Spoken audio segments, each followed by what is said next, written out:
And today, by virtually every measure, our economy is the strongest in the world. Still, we know that many Americans don't yet feel that progress in their daily lives. Costs are still too high. And on a deeper level, for too many people, no matter how much they work, it feels so hard to just be able to get ahead. Today, Kamala Harris announced the first set of proposals designed to allay some of those fears or concerns about the state of the economy.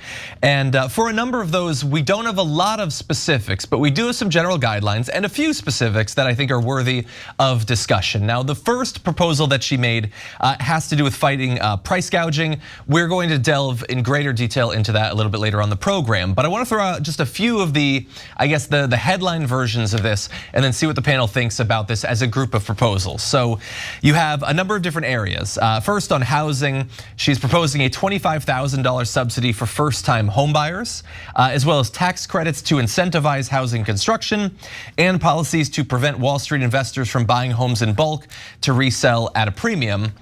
Which sounds like, I don't know so much about the subsidy, but those second parts sound like everything that Anna Kasparian has been shouting we need for a number of years now. So I can't wait for her to get back and find out what she thinks about that. But in addition to that, to control some of the cost of housing, including for people who rent, she's endorsed legislation that would crack down on the use of property management software that has allegedly been used by landlords to fix apartment rent prices, effectively allowing all of the landlords in an area to function almost like a cartel when it comes to establishing higher rent prices and make sure that nobody breaks that, and thus not allowing supply and demand to function as it should. In addition to that, she has proposed helping with the elimination of medical debt for millions of Americans, including by having the federal government buy up medical debt at pennies on the dollar, a cap on prescription drug costs beyond just the ones that have already been announced, including earlier this week, as well as a general cap on the cost of insulin at $35 for all Americans. That is already the case for some Americans, depending on what your insurance is. She wants that to be a general rule for all Americans, as well as bringing back the child tax credit. So not just the child tax credit as it used to exist, but in an enhanced form, including $6,000 per child to families for the first year of a baby's life, which sounds like exactly what people like Donald Trump and Tucker Carlson and Elon Musk and Joe Rogan have been saying people need to have babies. Well, make it a little bit more financially feasible. And then in addition to that supersized first year, generally bringing back the child tax credit as a continuing thing. And so this is a lot to put out at one time. We were sort of expecting that she would use maybe her speech at the DNC to announce some policies. Instead, she's going into the DNC with all this, perhaps making it so that speakers throughout the week can sort of focus on and stress some of these policies, but it's a lot. What do you think? Yeah, so I'm gonna make comments about how this plays generally in terms of the election in a second, and how this relates to why she wasn't doing interviews. But first, bringing it down, I won't go through all of them, just a couple of them. Preventing Wall Street investors from buying homes in bulk to resell at a premium. So that one could be awesome. If you stop private equity from buying the homes, that'll make by far the biggest difference. But the way that it is phrased makes me very skeptical. Buying homes in bulk, why does it have to be in bulk? And reselling at a premium, who's gonna determine whether it's at a premium? Those look like purposely put in loopholes so that they don't actually have to do this. So I'm keeping it real with you guys. Tax incentives are usually the #1 thing that pass, because anything that's perceived as a tax cut has a much better chance of success, partly because rich people will say yes and donors will say yes, right? Now it affects people beyond rich folks, and in fact, this could really help in bringing home, making housing more affordable overall if you apply all of these things. And I don't know that I would do all four. But you don't have to worry about that. You'd be lucky to get one of them passed, okay? So elimination of medical debt for millions of Americans. Well, I got good news for you on that, especially if you owe medical debt. That one is the most likely to pass. Why? That's one of the more expensive ones, et cetera, because companies hold that debt and taxpayers would be paying it. So those companies are gonna grease every politician in Washington. Oh yeah, this is for the average American. And it is. But this is the type of thing that passes when the Democrats think like, oh, that's good optically, but the donors are still happy. So that's the highest percentage chance. A cap on prescription drug costs, I'll believe it when I see it. So they got one drug that they're super happy about, insulin, and that is only for Medicare. They're trying to make it so that it applies to everyone.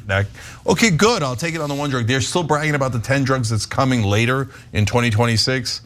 Good, I'll take it, but not nearly enough. And she did not propose, to the best of my ability to interpret her language on this, totally negotiating drug prices on all drugs, which at a minimum, I think that's a rare miss here politically, because of course you should propose that. I mean, I could tell you there's no way they're gonna do it, but you lose nothing by proposing it. Oh, a broken promise, that's Democrat 101, right? Let alone Republicans. And in terms of the child tax credit or the $6,000 for your first year of a child's life, yeah, at most you'll get one of those. But all of these are very, very popular. So now that leads me to my general point, which is well played, really well played. So there's the policy and then there's the politics. In terms of the politics, this puts Trump and the Republicans on the defensive. So they're having to say, oh, no, we shouldn't do those proposals. And what people hear is, we should keep housing prices really high. We should keep drug prices really high. You should be stuck with medical debt. So when they go to make the counter argument, they're screwed. So whoever's handling strategy here for the Harris-Walz campaign, well, tip of the hat. This is good stuff. This is great stuff. And so, and I say whoever because theoretically, Jen O'Malley Dillon is the campaign manager. She was Biden's campaign manager, but I saw her manage a couple of campaigns and she didn't do this. Okay, so I don't know if it's Pluff that they brought in, et cetera. But the person who gets the most credit is the person making the decisions, and that's Kamala Harris. So she's made one right decision after another, after another. Honestly, for coming from a Democratic leader, I'm shocked. So this is a great idea overall in politics, and you might even get a couple of policy wins out of it. Hey, don't scroll away. Come back. Because before the video continues, we just want to urge you to lend your support to TYT. You power our honest reporting. You do it at tyt.com/team, and we love you for it. I'll make it even simpler, Cenk. Good for them for talking about policy, because now we just saw Trump is talking about name calling and they're talking about policy. And one of the reasons that Trump can't talk about policy is because their policy really is Project 2025, which they want to take away rights. They want to just make this a dictatorship. So there's not a lot that they have to offer. And so, as you said, they played offense by coming out and laying all these policy items out. And you're right. It's listen, presidents come all the time. They go, I'm gonna make it so everyone's gonna be better off. And there's gonna be, the country's gonna be better in this way and that way and this way and that way. But ultimately, it's not a kingdom. You can't just make that happen. It's got to go through Congress. Some of these will pass, some of these won't, some of these will have a hard time. But hopefully some of these things do help. I mean, I'm always shocked at these people that you see in the Trump rallies and some of these rallies that are of lower income that are supporting these anti, lower and middle income level policies. And they just believe everything that's said. To your point, the right is going to come out and just say this is communism. They just throw around the word communism, socialism. They're trying to make this into Russia. Yeah, they're trying to make this into Russia by helping out people on the bottom half and in the lower and middle class. And so good for them. And you're right. I'd be interested to see how they're going to turn around and defend. The Republicans are going to defend, not lowering rent or not lowering drug costs or not lowering, not extending the child tax credit. I mean, J.D. Vance even said he wanted to extend the child tax credit. So maybe they'll just say, oh, they're trying to copy us, like they said when Kamala said, I don't want to tax tips. Trump said that was my idea.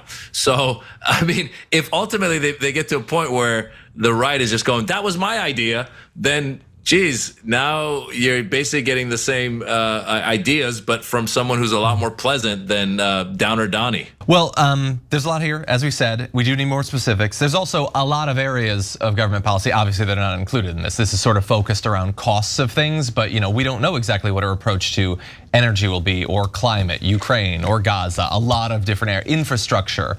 And so we do have to see, and we also have to see on all those areas what Donald Trump is going to do.